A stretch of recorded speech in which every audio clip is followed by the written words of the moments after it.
Diferente de Sócrates e Platão, o filósofo Aristóteles não nasceu em Atenas, mas em Estagira, na Macedônia, e morreu aos 62 anos. Conhecido como Estagirita, era filho de Nicômaco, médico e amigo do rei Amintas II da Macedônia.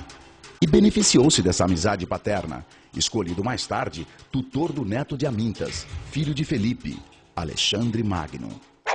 Aos 18 anos, Aristóteles mudou-se para Atenas, atraído pela Academia de Platão, onde foi brilhante aluno e professor de retórica por 2 décadas até a morte de seu mestre.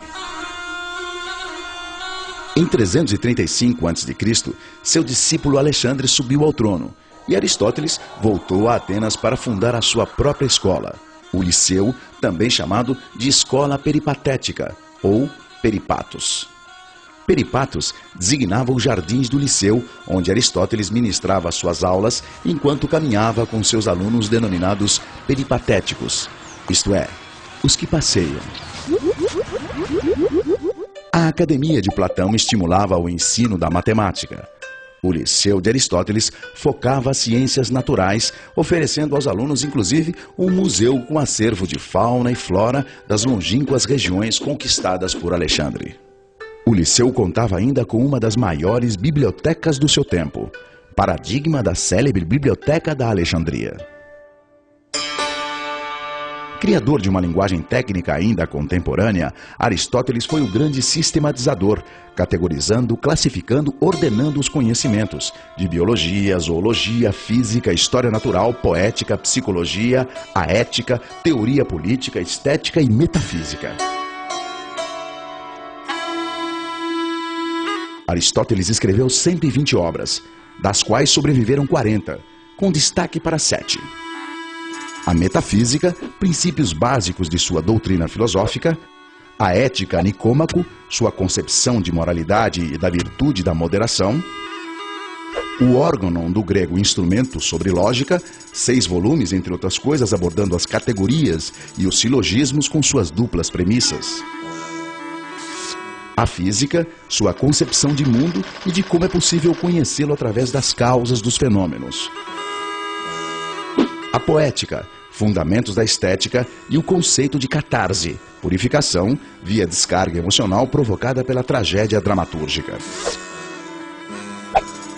a retórica, segundo ele, a outra face da dialética; e, finalmente, a política, organização social para a felicidade, uma vida de prazeres, mais uma vida de honra, mais uma vida de filosofia.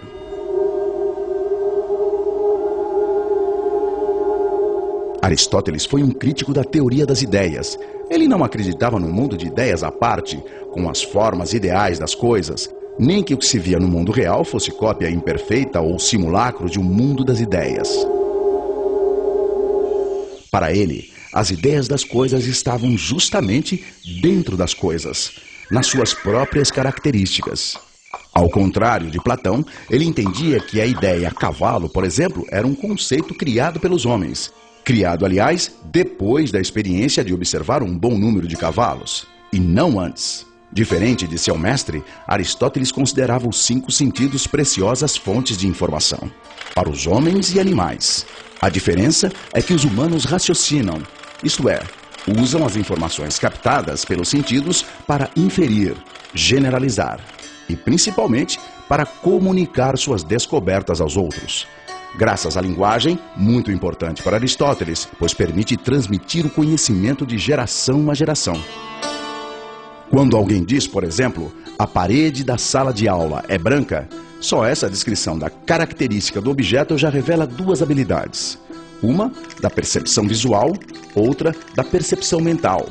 Revela, na mesma parede, o igual e o diferente. Parede indica que eu conheço outras paredes, por isso sei que esta é uma delas. Branca indica que existem outras cores de parede. Por isso digo, esta parede, a da sala de aula, é branca e não azul. Com seu espírito de bibliotecário da natureza, Aristóteles constatou que todos os seres do mundo têm semelhanças entre si, que a natureza apresenta padrões, e que dentro desses padrões há uma hierarquia dos seres. Ele descobriu que tudo que existe se classifica em vivo, animado, e em não vivo, inanimado. Os vivos se dividem em animais e vegetais, e os animais, por sua vez, em racionais e irracionais, etc, etc.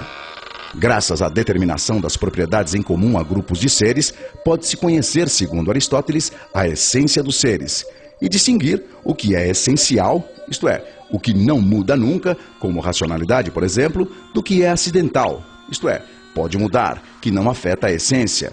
Cabelo cacheado, por exemplo, acidental. Esta metodologia aristotélica de agrupar por semelhanças e diferenças serve até hoje de base para a produção do conhecimento, especialmente nas ciências naturais. Aristóteles entendia que todas as coisas da natureza têm a possibilidade de concretizar determinada forma, que a substância das coisas se esforça por concretizar uma possibilidade, o potencial que lhe é inerente. Assim, para o filósofo, toda mudança na natureza é uma transformação da matéria de potencial para real. Por exemplo, o ovo e a galinha. Um ovo de galinha tem o potencial de virar uma galinha e jamais será um ganso. Não é inerente ao ovo de galinha vir a ser um ganso.